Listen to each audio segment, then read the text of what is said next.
question of the week is from a lady who says, I'm 20 years old, and every time I get really, really upset, especially around the relationship issues, and my boyfriend does not call me immediately, or I get very anxious about the issue of maybe losing him, I find myself eating. And at one point, I suddenly open my eyes and everything in the refrigerator is gone, and I've gone through all the food, and it's done in such an automatic way that I don't even realize it. I realize I start, but I just don't realize when I finish, and I'm consumed with the thoughts. So it seems like it really triggers you when your boyfriend acts in a particular way, or that you assume that you're not going to be with him, that it brings up a lot of the issues. Sometimes we have issues that are from our parents and the way that we were raised. If there was any type of anxiety as we were growing up, and we had learned that when we get anxious, the only way to calm ourselves was food. And we do that a lot with children. Parents, many times when somebody's upset, they offer them food. Food appears to be one of the concepts of socialization, being together, celebration. When we want to watch a movie, we'll get popcorn, we'll sit down and we'll eat. So eating as we grow up has created a lot of different meanings for us. Not only that it nurtures us as far as food and nutrients, but many times we've used this socially in our families and as a group in a way of a buffer, that it gives us something to do, and it's together, and we enjoy the palate. Our palate just enjoys like salt and sugar and fat together, and it creates like a comforting way of, as if we're taking care of ourselves.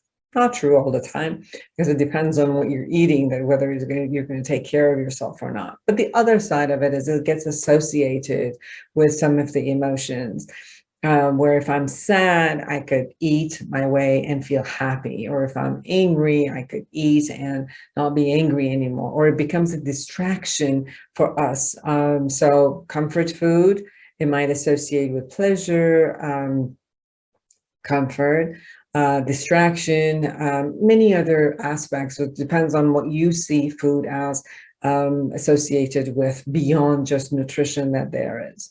So I can see where this person gets upset, gets fearful, and the first thing they do is to go feed it and try to comfort it. And then at one point they stop and they see that they are discomforted at this point. Their stomach hurts and they kind of get disgusted with themselves. So what they wanted to use as a tool to comfort and create pleasure, now it has created more discomfort for them.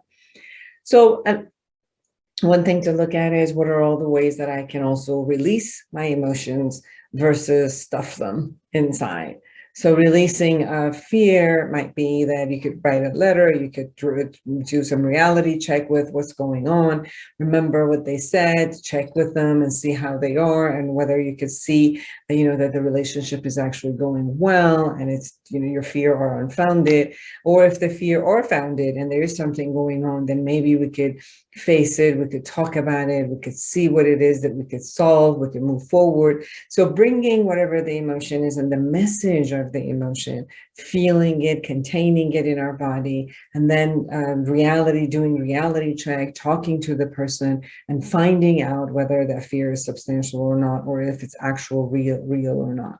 Then from there, creating a solution for that relationship and moving forward. If that fear not only comes from this relationship, but it has the whole baggage of, the way we were with our parents, or our first love, or kids who were at school, our friendships, and we've lost, and there's a grief and loss that needs to be handled from our childhood, and is going back and looking at what were the memories, what did I make it mean for myself, what is it going on that I need to still clear, what did I generalize about myself or other people, and kind of bringing all of those pieces together for us in order to take care of ourselves, and allowing food to be a part of reality, which is out there for nutrition, but we can use it for socialization and all other.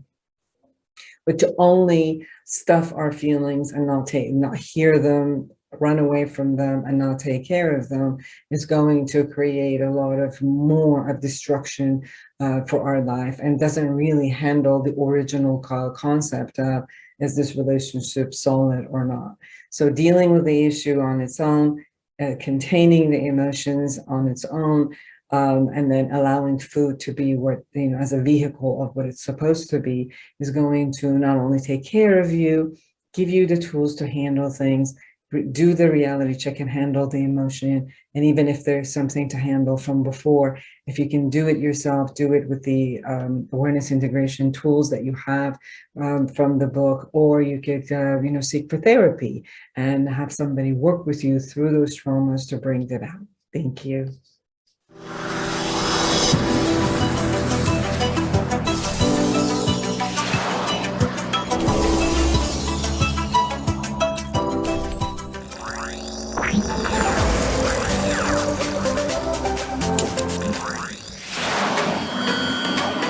Togetherness Media. Togethernessmedia.com